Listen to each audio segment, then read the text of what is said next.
here, I would love to just go through some of our sponsors and just say a big thank you for you guys helping us make this season possible. So that's Care Construction, City Quiet, Windows and Doors, Easy Management, the Falcon Group, Hotwire Fission, K Bender Rembaum, Nuvo Florida, that's ONR, Oracle Profitability, The Paving Lady, Plasteridge Insurance, South State Bank, Statewide Security, United Professional Engineering, Vote HOA Now, and that's everybody for this season. So with that, let's get into our session, and keep in mind, use that Q&A function for any questions you guys have, and we'll try to stop here and there to answer some, and if we don't get to it, there'll be plenty of time at the end. So thank you, and over to you, David.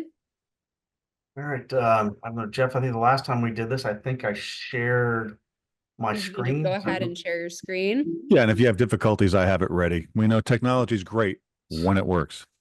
Yes. Team effort. That's what we're all here for. Right.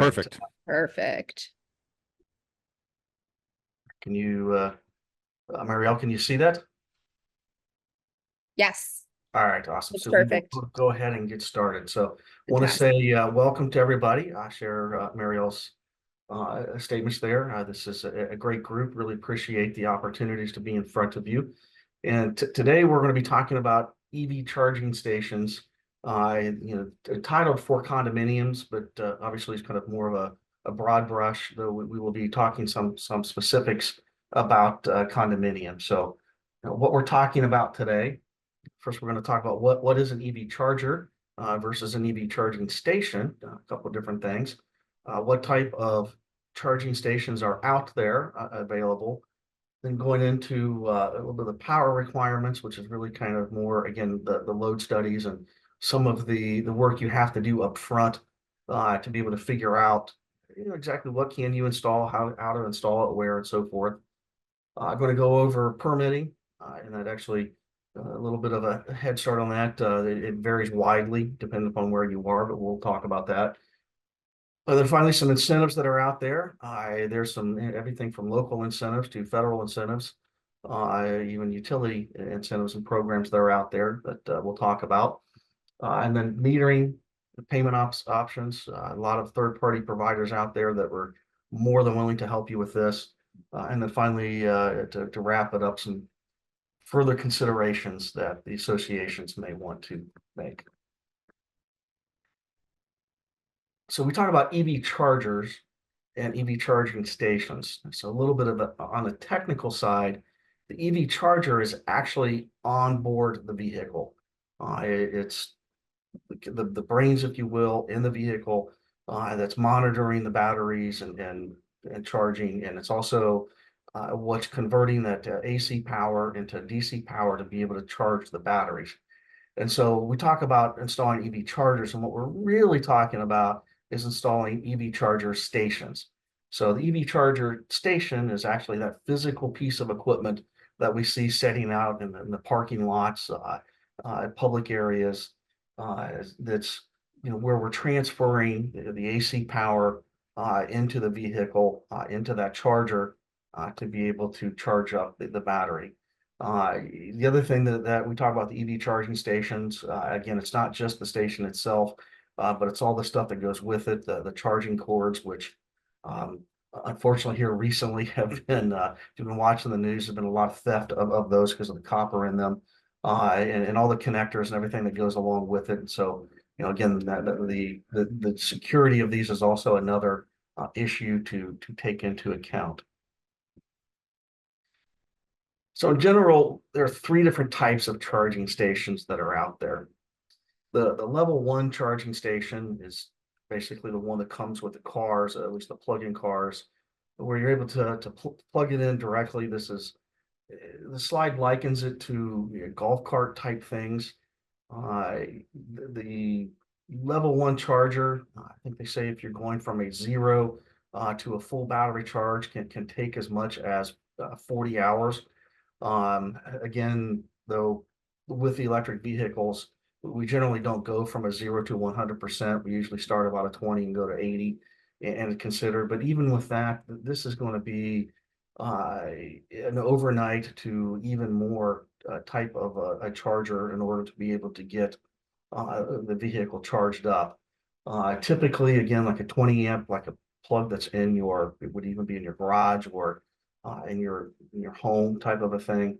So that's the slowest and lowest level. Then we step up to the next, which is what a lot of condominiums and homeowners in general are doing, and that's the level 2. And so this obviously is a little more amperage draw.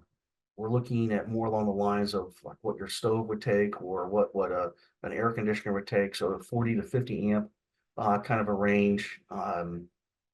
208, 240, so a little higher voltage, a little more oomph to it. This is going to be a little faster type of a charge. Again, this is a quick easy enough to do it overnight, but it's still going to be measured in hours. But again, we're seeing these in a lot of individual homes. A number of condominiums are going with this, where they're able to park the cars overnight and be able to get the charge. Um, but then we step up to the next, which is the level 3. We typically don't see these in what we consider residential, so single family homes, townhomes, so some of the HOAs, if you're an HOA on here, we're typically not going to see those in those type of applications because you just don't have the power capacity. However, a lot of the condominiums, especially high-rise condominiums, we have that 480 volt, 50, 60 amp power available to us to be able to put in this level 3 charger. And the good thing with the level 3 charger is this is what's called, I guess, the super fast chargers. So again, we can get those full charges in about 30, 40 minutes. So that's one of the faster ones. This is where we're seeing these in commercial establishments. So if you go to, say for example, on the turnpike, we're seeing these level 3 type chargers that you're able to, do a quick charge, 30 minutes in and out, and you're ready to go. So again, that's one to consider, depending upon how you approach it. We'll talk a little bit more about this because most of the associations are not going to be putting in, one-ups. You're going to want to put in more of a charging farm to be able to serve everybody that potentially could need to use it. And so that takes me actually to the next step is, okay, now we want to put in an electric vehicle charger. What's the first thing we should do?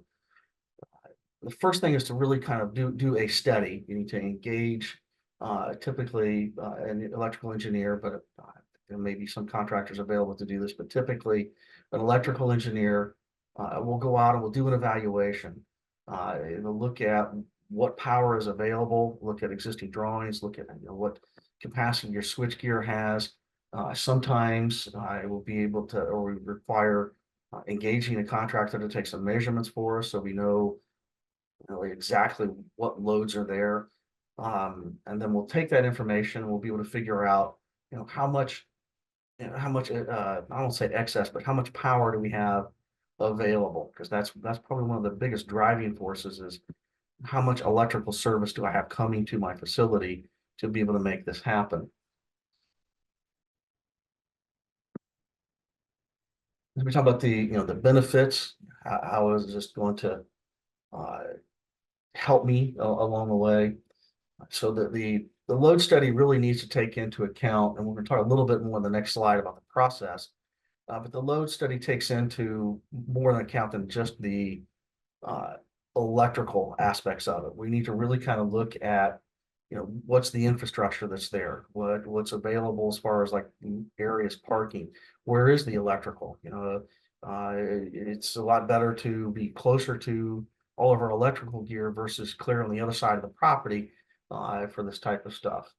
The other thing that load study is going to be able to tell us is exactly how many charging stations can we install on our property, and that gives us the ability to figure out if we install 5 of them today, can we put 5 more on? The load study will let you know that. And the other thing that the load study will be able to do is also to help you, figure out how in the future we're going to be able to make changes to this and see as this technology changes, as Mariel alluded to, this is still relatively new.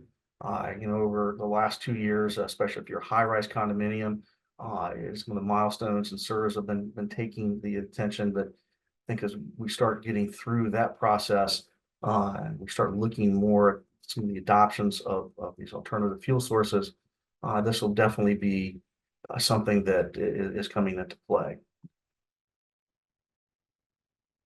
And so what's the process? So once you engage someone to do the study for you, the first and biggest thing is just gathering all that data. We need to know, again, what your electrical system is there, what's it's rated for, what's coming into the property, how is it being used on the property, with the various electrical panels. Some of the other things that we're doing at that same time is we're helping work with you to figure out kind of where can we put these charging stations.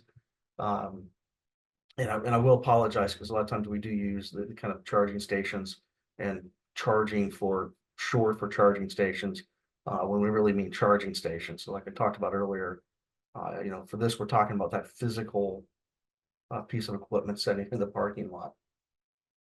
Then, once we have all that information, we'll be able to calculate exactly what power is available or what needs to be done. I haven't seen this yet, but it could be that you need to upgrade the power coming in for a high-rise condominium. That is a very, very pricey proposition, and we'll talk a little bit more about some of those issues later on in the seminar. So generally, you try and stay within what you have available. But it's also something that, again, the reporting and recommendations, switchgear doesn't last forever. And so that's the main piece of equipment that you have that controls the power in your facility. And so, down the line, as your building gets older, we're talking the 30, 40-year point, as you're looking at potentially changing out that switchgear, this load study will be able to help you figure out, working with FPL in probably should ask this. I don't know if anybody's outside of the FPL territory, but Duke and other areas will do the same, working with them to figure out how to increase the power coming in so that you can expand again, down the line as you look at making those changes.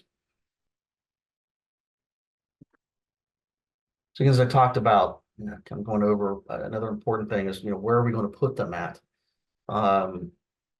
In the closing, one of the considerations we have as well is structural. These vehicles do weigh typically about 40% more than their peers. Generally, that's not an issue. Most parking garages are designed well enough to be able to take that additional load, but it is certainly something to look at and take into account as you start loading them a lot together. Again, possibility. Probably one of the bigger issues as far as locations. I was actually just watching a news story the other day about this, where the state of Florida is trying to bring together all of the stakeholders in the electrical vehicles and be able to figure out best practices. One big area of concern is firefighting.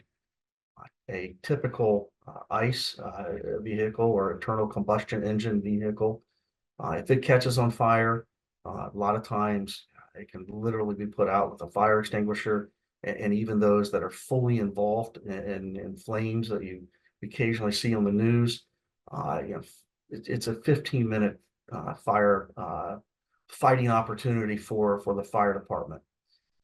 Electric vehicles, on the other hand, have to be fought in a very different way. It's not abnormal for an electric vehicle fire to sometimes take literally a day or two in order to put out.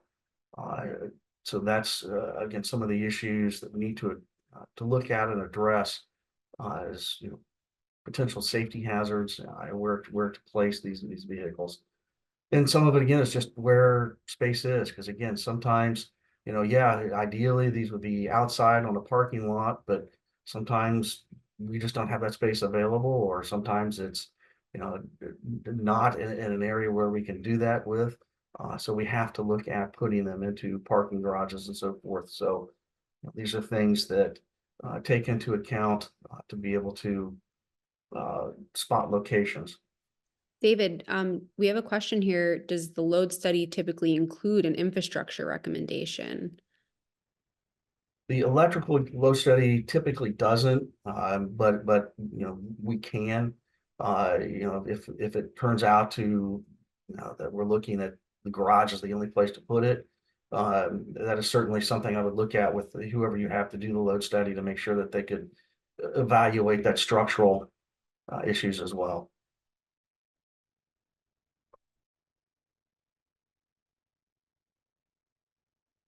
So now getting into kind of permitting requirements. One thing I can guarantee you is permitting is required. Um, I get this question not just with EV chargers, but with a lot of other things. There's very little, unfortunately, today's day and age, that doesn't require a permit. Years ago, a different story, but today, if you're going to be doing something in your property, a permit's required. Now, it varies quite extensively from location to location as to what's required. Some of them, very simple process, very similar to any other electrical permitting process, to all the way up to we've had municipalities require us to do surveys, provide load calculations, providing, and I mean structural load calculations, the whole, some submittals on what type of charging stations we're looking at installing. So it's really, it could vary depending upon where you're at.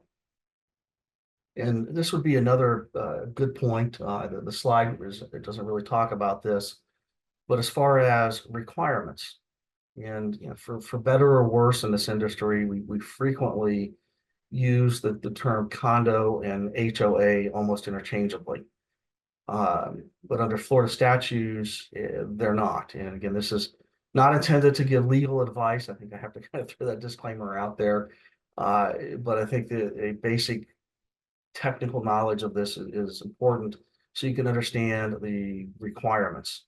And so a condominium is going to be, again, the typical high rise where we have individual unit owners that own their real estate and then also own an undivided share of common elements that's shared amongst all the owners.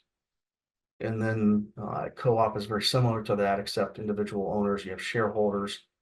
But then we come to the HOAs, which we tend to think of more as individual homes, townhomes. I think the statute even says mobile home parks are typically thought of as homeowners associations. So again, colloquially, a lot of times we refer to condominium associations as HOAs, but when it comes to requirements in the statute, it's very different. And again, I think if you have specific questions, I'd recommend talking to counsel. Again, one of our great sponsors here, K Bender, would I'm sure would be absolutely happy to be able to answer those questions if there's some more legalistic issues. But why in the world does that come into play with EV chargers?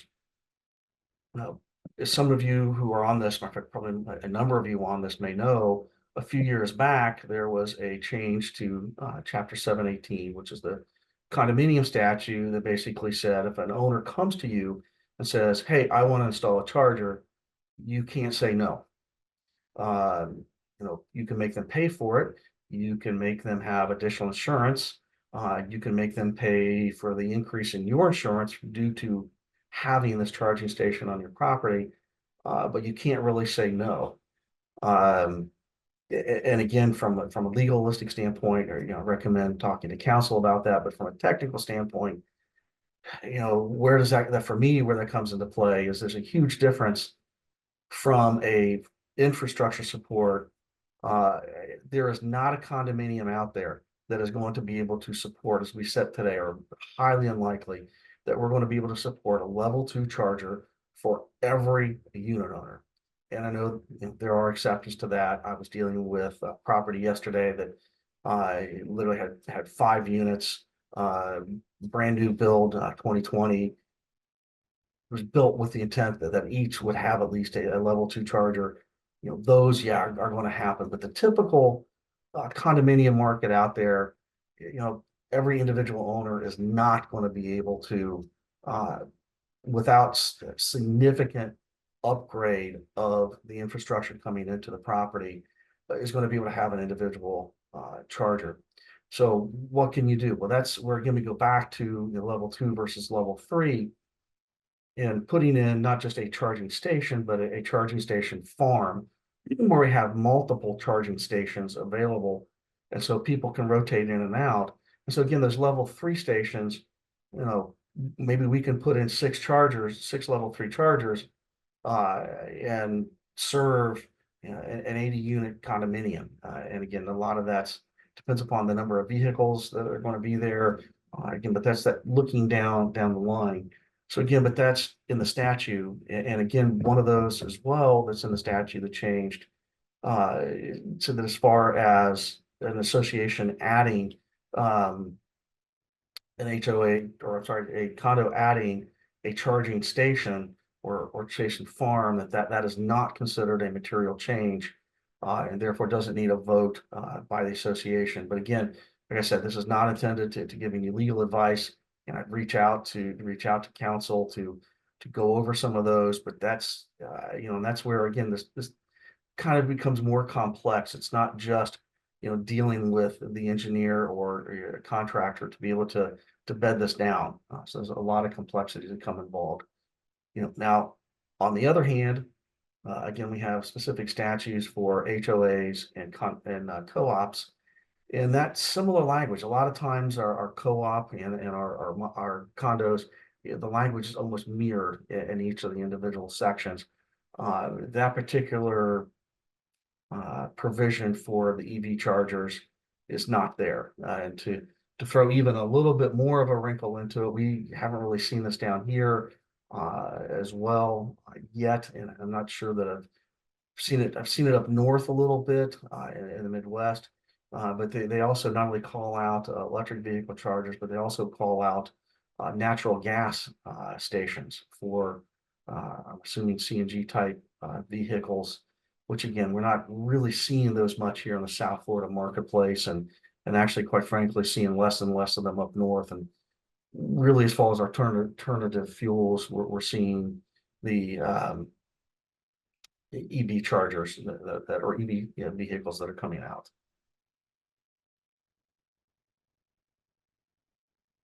So what are some of the incentives out there? This is not a political statement. It's just what's happening out there. We're having some governmental influence on wanting us to push towards energy efficiency and renewable resources. The Florida statute that's referenced here, the 163.08, I think is more colloquially known as the PACE program. So this is more for at your local level. Counties and municipalities are doing the kind of low cost, no cost loans that are actually paid back as part of your property tax program.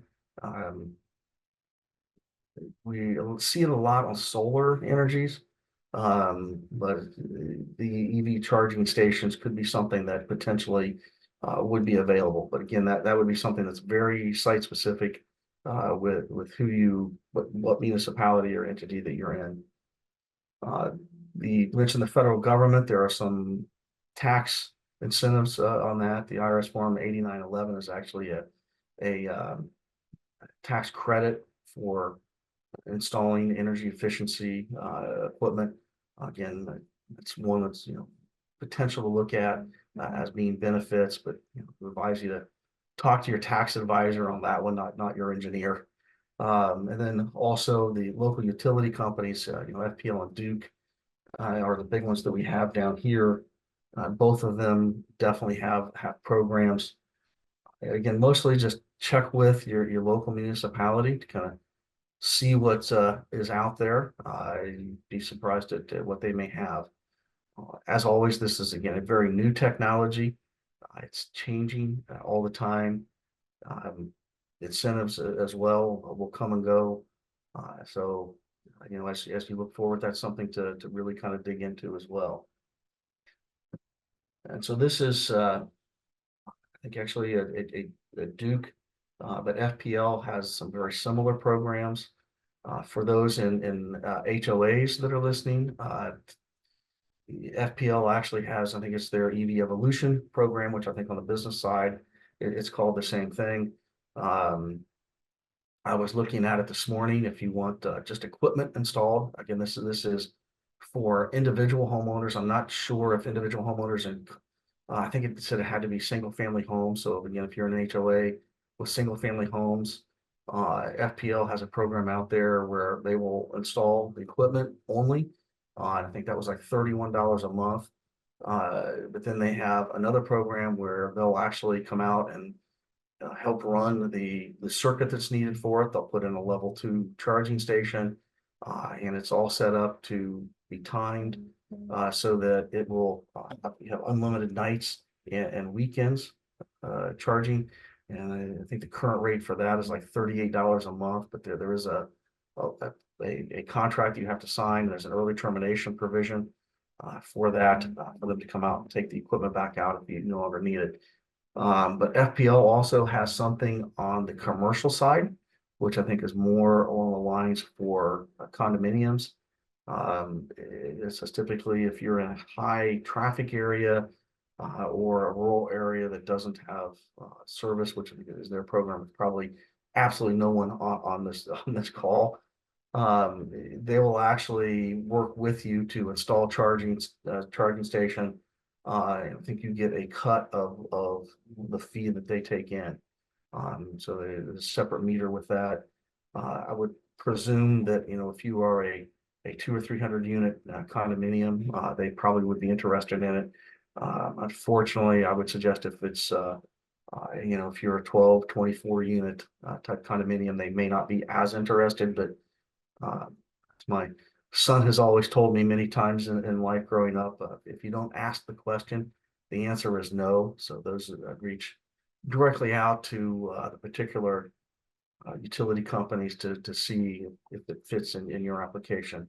And again, this is something that as part of the load studies and working with you to bed this down, your engineering firm or electrical engineer should be able to help you make some of those contacts as well and see what's going on.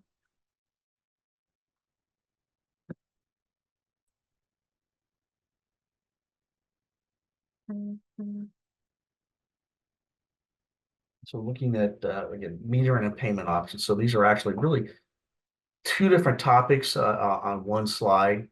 Again,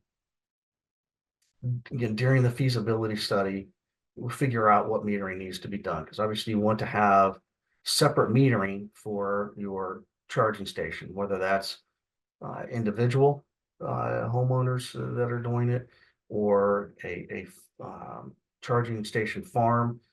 You want to be able to make sure that you're tracking and able to recover those costs for people that are charging. And we don't talk about any specifics, but there are a number of third-party providers that are out there that will come in, install the charging stations, and will run the equipment behind it, will run the apps behind it, will make sure take care of the maintenance.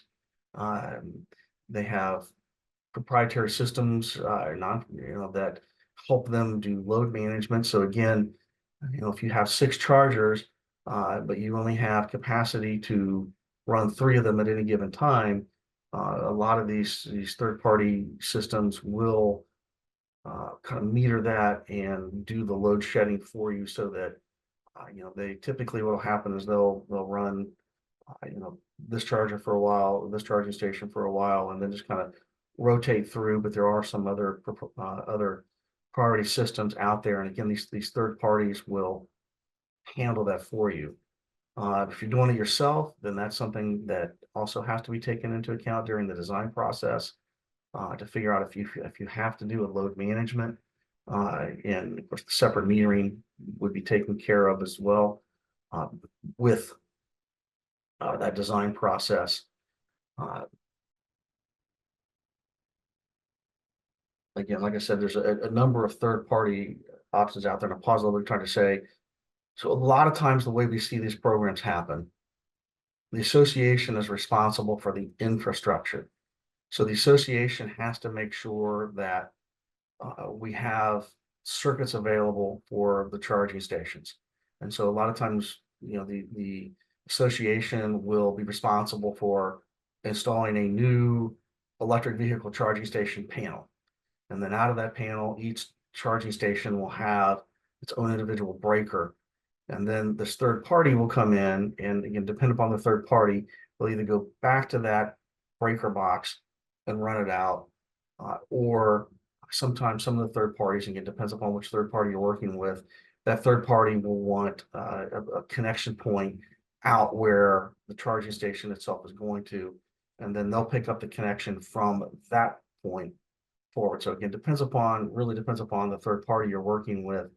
But at an absolute minimum, the association is going to be responsible for putting together a central location where the third party provider can pick it up. The same, it was a little bit different for individual owners. Again, the individual owner is going to have to be able to find a panel somewhere to come out of, and again, that's going to be identified as part of that load study.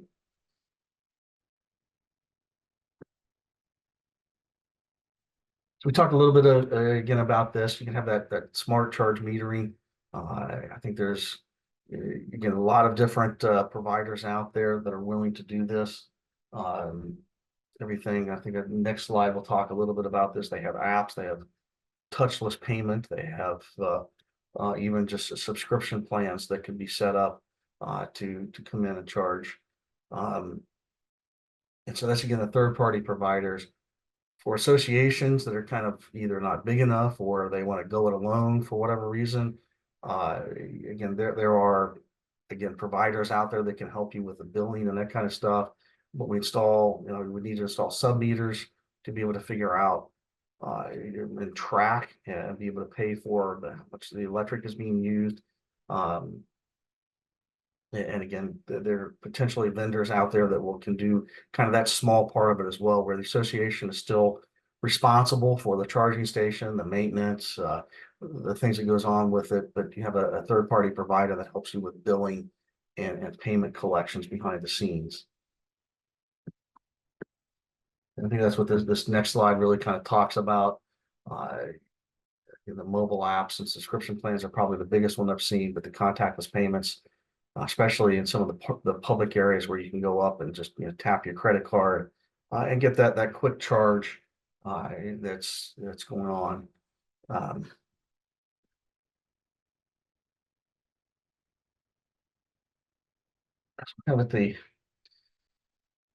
Kind of gone through fairly quickly. I don't know, Mario, do we have any questions before I jump to? We have plenty of great questions. So great why don't you questions. finish, get it through the content, and then we can tackle some of these awesome questions. Okay. So as I'm hoping you're going through, there's just to be able to see, there's a lot of things to consider. Of course, the biggest is what is your infrastructure? How much can it take? And then we start really going downhill from there. Do we go to a third party provider that just handles everything, and we just have to provide the backbone?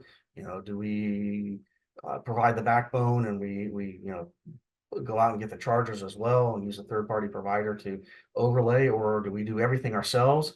Getting into some of the other with how many individual unit owners are going to be able to get up to this point. Again, and some of the other considerations that are taken into account of, just even the physicality of where are we going to put these things? How are we going to get the infrastructure there? So hopefully, again, a lot more involved than just a simply kind of plugging the car in. And with that, I think we're at again, a little bit, a few minutes faster than what I wanted to be, but I think this was perfect, David, because we have some great questions. And I know we did this presentation in person just a few months ago for the very first time. And what became clear is there are a lot of questions and there are some answers because this is so new. And so David's giving, his perspective, but of course there'll be a legal perspective, there'll be an insurance perspective. We have a couple of insurance questions, whether you want to touch on that or not. So it is kind of a complex, newly introduced thing. And so can you see the questions, David? I'm just getting to those actually, Marielle. Cool. Get So to, if you want to take the ones that in the order you'd like, otherwise I can read them. here we go. And there may not be while you're answers going to through the Q&A, everything. I'm going to put the evaluation Thank link you, into Jeff. the chat now. Folks, if you don't see the chat area, go to the bottom of your interface, hit the chat button, and then it'll show up. Remember, like Marielle said earlier, it's one way. We can send chats to you, but you do not send it to us. You use the Q&A. It's just too much to monitor. So we just have one funnel. All right, back to you guys. Okay, thanks, Jeff. And actually, I'll start with the first one because I think that's actually a great question. Will it be mandatory for condo associations to install these? The person, and so use the future, will it? Will it potentially? I don't know that it will statutorily become required, but I guess it depends upon your belief as how common electric vehicles are going to become in the marketplace. As we stand today, I think what want to read a little more into the question, as we stand today, the association does not have to install chargers, but as I said, you can't stand in the way of an individual unit owner installing them. So it becomes a question of how proactive do you want to be? Again, typically a property has a limited amount of electricity available. Even if you have a 4,000 amp service, it's still limited. And so the question is, does the association want to kind of take the lead and be able to jump out there and put in chargers that are for use by everybody in the association that they can share? And then when that individual unit owner comes and says, hey, I want to install an individual unit or in mine, you can say, that's great. By the way, it's $1.8 million to upgrade the electrical service. So, make the check payable to the association. We'll be glad to do that. Versus you get 5 or 6 individual unit owners out there, and all of a sudden you realize you don't have the power on your site to be able to install common elements or common charging station. And so, mandatory, probably not, but it's probably something that you want to get out ahead of so that, for the common good of the association, that there's more available. The next question, again, is another great question about who pays for the load study, the association or the resident. Kind of like the first question, it depends. It's certainly something that you can ask the individual unit owner if they're wanting to install an individual unit. They would at least need to be able to prove that to the permit group or permitting AHJ authority having jurisdiction that the power is available.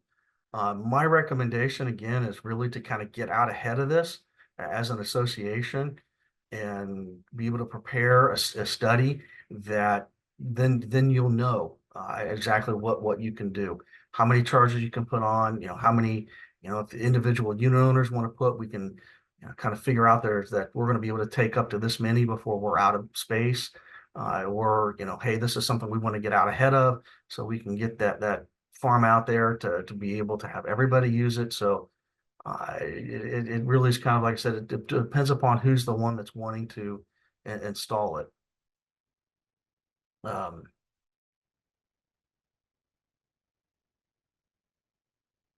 We're talking about, again, going down security questions. Your battery fires, yeah, are a concern. The only way of extinguishing them is, as they say, put a lot of wet stuff on the red stuff. This is one of the challenges that we're seeing here. Again, like I talked about, I can't remember what state office it was, agricultural commissioner, I think it was, because I remember it was an odd one, that was just on the news of putting together a task force to address these kind of security concerns. What are the best practices? So that one, unfortunately, is kind of a stay tuned. Don't have a good answer for that one, unfortunately, at the moment. Was asking about topping off round trips under 40 miles. And yeah, the level ones are level. So the question was asking about, do we see a trend more towards more use of the level one charges? And do I have a concern for, using those to top off on a nightly basis? It really is site specific. Again, some of the smaller condominiums that maybe have 12, 24 units, those level one charges are probably more appropriate. When we're seeing, 80, 90, 200 unit associations, you put in too many of the 120 volt, even then you still could potentially run out of service. But it might be something that, again, this is where it's good to have kind of a plan in place and getting that study done so we know what can be done. And be able to plan for the future. And I apologize. So a question, the questions moved on me, so it kind of threw me a little bit. Question about, and I'm sure that answer the question and that, but if not, circle back with me and ask the question again. Talking about insurance cost rising. I can answer that one easily. Yes, insurance costs are going to rise. Now, whether they'll rise because you've installed an electric vehicle charger is a good question. I would probably defer to my folks over at Plastridge Insurance to kind of answer that question a little more directly. I suspect that, again, unfortunately, insurance companies down here are looking for reasons to raise our insurance and drop, and understandably so. And this is a potential risk. If you're the only place you have for them is in your parking garage, I would suggest that, yeah, possibly the insurance may say you've now increased our risk, so we have to increase the policy. But I would definitely talk to, again, the insurance agent. That's, again, part of the complexity of this as well, is there's so many moving parts. So John was asking about, can you enforce a rule electric vehicles may not be parked in the main building due to fire hazards? We're kind of probably going outside of the technical side, and again, I would probably refer that more to legal counsel. Have I seen or heard of other condos doing that? Yes, I have. I've not been continuously involved in it to see if anybody has challenged it successfully or not, but I have seen it done. And so I would definitely talk to legal counsel to really narrow that down.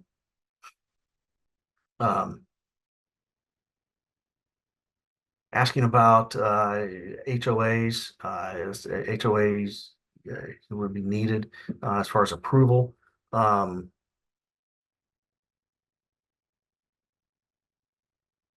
Reading the question.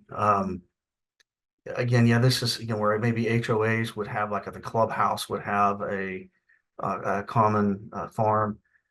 I got to tell you again, the HOA statute is a lot more silent on this issue.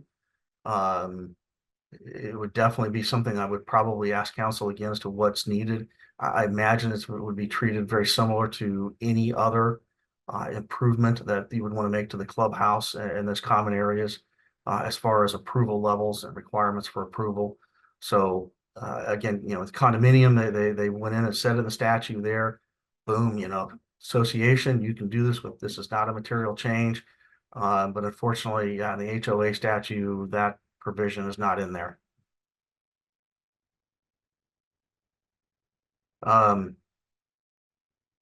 I guess I can talk now about individual solar component chargers. Strangely, haven't seen a lot of that down here, and I guess not strangely, because one of the big issues, I've been indirectly involved in a number of solar projects up north, which they seem to have more of. But one of the things that we have down here, yeah, we certainly have more sunshine and more availability of that potential. But one of the things we have down here that they don't have, say, in Midwestern Ohio, where I've installed some of these solar programs, is hurricane force winds. So we run into an issue with getting getting the solar panels, rated for 186 mile an hour wind. Like a lot of our HVAC equipment, the manufacturers just aren't building it that stout for our use down here. And so there have been some issues with that. Potentially it could be. But again, it's always, in my experience, has been issues with hurricane and hurricane rating that becomes an issue. But again, I think a great idea. I love, again, up north, we've actually taken, I've worked with some municipalities up north where we actually put solar panels over all the parking areas and are able to utilize that for energy for the local municipal buildings. Not sure on the next question about Florida statutes for EV charging. For condominiums, it's in chapter 718, 718.113 is for the EV charging for condominiums. But other than that, the only other thing that would be in the Florida statute would be the Florida Building Code. We still have to abide by the National Electric Code provisions, and so that would be the only other thing that I'm aware of as far as Florida statutes. But again, for condos, it's 718.113. Next question is, does the insurance requirements regarding EV? Actually, the next two questions are kind of similar. Does installation of a charging station require an amendment to the association insurance policy? And what are the individual insurance requirements regarding EV charging inside garage? Again, this is really an area that is still being developed. I would again ask the insurance companies or insurance. It's too bad that our folks from Plastridge aren't on here, can't jump in. Because this is the problem of doing this on a webinar instead of live. Because if we were live, I would turn and say, "Hey." Yeah. No, I would say though, folks, this is another great reason to fill out that evaluation. You can put the questions and comments in there, and we'll know how to route it to the proper sponsor as well. So, David, great point. So, put questions that are, whether it's legal in nature, like for K-Bender Rembam or Plastridge or any other partner, put them into the evaluation, and we'll make sure they get your inquiry. Or even the financing component for like South State Bank. Any of them. Yeah, it's all new. So. Let's go down to the next one. But I come across cases where one or two condo owners have tried to prevent installation. I, from a technical perspective, haven't, but I strongly suspect that K-Bender Rembam has, because I think that's probably more where you get into it. So from a technical perspective, they usually don't bring me into those fights. I can't imagine that they're not out there. I would be surprised if there wasn't someone out there fighting this. That's just unfortunately the nature of the industry. Hey, there's an interesting question here, because I faced this when I was out on the field. If I may do a quick interruption, good opportunity Absolutely. to have a drink of water or something, if you want to rest that voice. We have a question from Jerry. If the association installs a charger, is access restricted to just the owners, or does it have to be open to the public? And the key word in that sentence, does it have to be open to the public? Yeah, again, this is very similar to just the common, the swimming pool, the clubhouse. Right. And this is kind of a far afield from where we are here. One of the other things I have done is I've done some ADA defense work, and Again, if I don't think it has to be made, and again, this is almost more of a legal question. Right. From my experience, it's again an amenity within the association. Just like any other amenities, it can be restricted to the association use. But again, I think the folks that Jeff works with, if you really get into that situation, you have a unit owner that's throwing fits because their guest can't come in and charge. I think that's again probably more of a legal question than a technical, but to my knowledge, just like any other association amenity, it can be restricted. Yeah, and it's a definitely sounds like more of a legal question in nature. So contact your association counsel, and also like David just mentioned, what do your documents say? Are you allowed to bring a guest into the theater? Is your guest who might be visiting you driving a Tesla? Is that guest allowed to go and charge use the charging station? So if you're not sure, even if you're a manager and you think you know it all, like I used to when I was younger, I thought I knew it all. Contact your association counsel if you're not sure. Yeah, definitely. And again, as I've learned, in this industry, the documents are key. Man, read your condominium documents, your bylaws. The answers are in there. And again, a lot of times those ADA questions really hung on what those documents said. Do we allow the general public in or not? It'd be very similar to this. Question about do the new fast charging cars require a higher than 2 or 3 level charging? At the moment, the level 3 is the fastest charger that we have out there. I know that there's some other chargers that are being developed. I think a lot more of that is going to be more of the uh, technology behind the batteries. I think their goal is like a 10-minute charge, but they're not quite there yet. But as far as my knowledge, the fast charging cars out there, we're still looking at the level 3, charger. And again, 30 minutes. I know that's compared an ICE vehicle, like an internal combustion engine vehicle. It's still a little bit slower. I've done some research on this. I think the average ICE vehicle takes 10 minutes to gas up and go. So 30 minutes is getting closer, but we're not quite there. But again, it's the fast charging cars. It's just the level 3, level 2 and 3 chargers are still appropriate. Again, just like your cell phone, you don't want to drive it all the way down to 0, which first off would make it difficult anyways getting it back. And a lot of times we really don't charge it all the way up to 100% anyways. We stay in that sweet 20 to 80% spot. So maybe we're only charging, trying to do the fast charge from 50% to 80%. This is a very good question here as well. Does allowing a level 1 station fill the requirement of the law standpoint, or does the condominium association have to figure out a way to bring in a level 2? All that the statutes were actually that specific. It doesn't talk about levels or anything else. It just says EV charger. Again, I would refer to counsel on it, but from a technical perspective, whether it's a level 1, level 2, level 3, it's still a charging station. And it's also important to remember that, again, it's not mandatory as of now. You don't have to install it. Now, if an individual unit owner wants to install it, then you do have to allow that individual unit owner to install, but the association itself does not have to. David, I just wanted to mention, because I know some people may drop off, I just wanted to make sure that everybody knows that if you go to the chat function, you will find a link to the evaluation form. I see a couple questions about the evaluation form, so go ahead and click that link.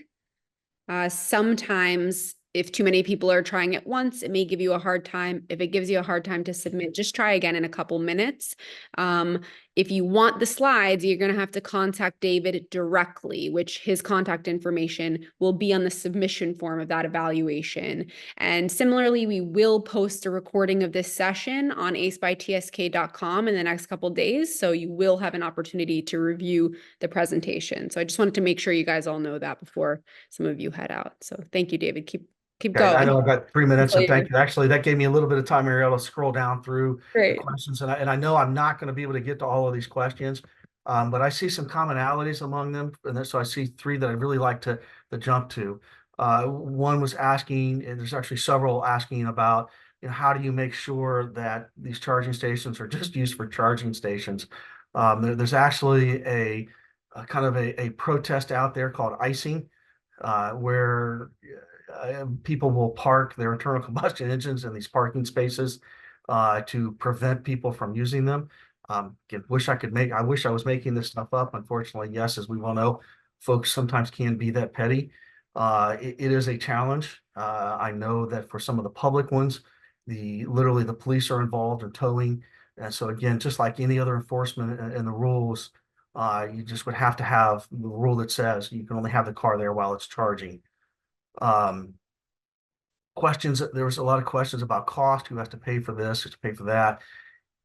It again depends upon who's wanting to put it in.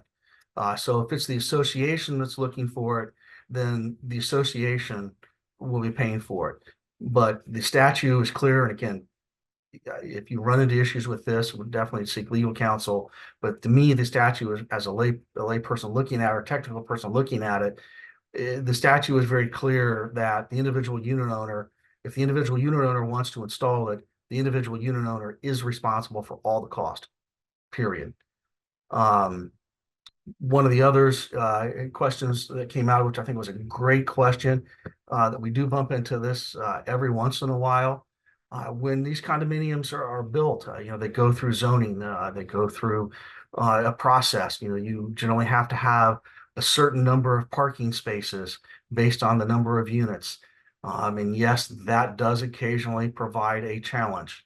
And so that's yet another wrinkle that has to be looked at is, are we going to have to go back to the municipality to get a potential variance? Because now, the condominium was built with exactly the number of parking spaces that that was required for the development. But now I want to take 6 of them to put in a charging station farm. So again, that's, there's so many different people that's involved in that, certainly legal, as well as the technical to understand it.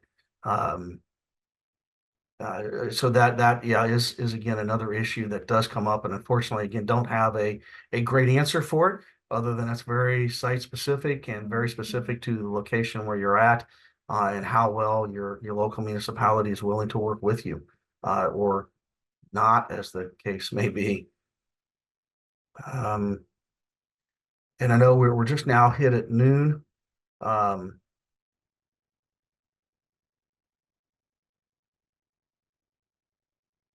Back there and see what other questions that are kind of common. And I'll just reiterate, guys, that some of these things don't really have answers yet. And so part of, what the importance of this conversation is just to bring some of this to light so we can start asking the good questions so that hopefully eventually there will be answers. But I do really appreciate, David, you doing your best to give us all the different perspectives on this kind of new and complex topic. And there was a question, I'm not sure if she's still on or not, but the question was about who's not responsible for paying the metered expense to the electric company for the operation. So maybe I obviously from that question, I didn't clarify correctly and kind of blew through it. So let me kind of go back to that a little bit. Obviously, FPL is not giving away free electricity. Someone is paying for that, absolutely. And so there's a couple of different ways of doing that. So there are third-party providers out there who, it'll be sub-metered. They will pick up the cost of that electricity, and then obviously then they make their money by reselling that through the charging station, and the cost to charge. Now, if the association's going on their own, then the association would have to pay that cost to FPL, and then they would rebill out to the individual users based on their use to make up the cost for that. So yeah, someone is absolutely paying that. But again, this is one of the many different questions that are answered. Is how do you want to go about putting them on? And again, the most common ways we're seeing a third-party provider that's coming out, and whether they're leasing them or they're really, um, it's a long story. I was actually at a franchising show a couple months back. Just kind of wandered in when I was down in Fort Lauderdale. And one of the franchising concepts that they have available is to go out there and put in these level 3 charging stations. And just kind of like, years ago we did ATMs. There were franchises available to you buy these ATMs and you go stock them with cash, and you charge a $5 fee for every transaction, and you collect your money. So we're seeing some of those as well, where the third party provider is going to be responsible for everything. And so whether it's FPL or you're doing a sub meter, and they reimburse the association for that cost. Ultimately the goal is to make sure that whoever is charging the vehicle is paying this cost. Then one last one that I wanted to answer was a question about finding a licensed electrician. And that's something, again, if you work with an engineering firm, we have a number of electrical contractors that we work with and can recommend that could do the backbones on this. The other, though, as an aside, again, DBPR, and I always forget what that stands for at the state level. Just kind of stepping back out of this, anytime you do a construction project, making sure that you have a licensed contractor. Again, at the state level, DBPR does that. You can look it up. It's available online. And a lot of times local municipalities also require licenses. You can reach out to the local building department and make sure that your whatever contractor you're using is a licensed contractor. And that goes for, doesn't matter what you're doing, EV chargers, HVAC, putting in an extra sprinkler system or something. Those are definitely, you want to make sure that you have a licensed contractor. So many great questions, everybody. Thank you for participating, for engaging. We do have David's contact information up on the screen, as well as on the evaluation form. Once you submit it, you'll also have that contact information. So David, I think you're probably available if anybody needs to be in touch or has Yes. further questions or wants to talk about this or any of the other things that we do with Falcon. They do some great presentations, which likely there are some on our website, acebytsk.com, from events past. So they do a great job. David, you always do such a fantastic job. He has so much information about this and so much other stuff. So if you guys need anything from the Falcon group, please take this email down and reach out to David. This is an emerging topic. And so there's going to be a lot to know over the next, course of time. So whether it's a question right now or something you need in the future, please get in touch with them or any of our other partners that you on the evaluation form will have an opportunity to have contact information from. So that's all for today. We will be back again next Wednesday with another webinar. You can find all of our upcoming webinars on acebytsk.com. So thank you guys all for another great Wednesday, and we will see you next week.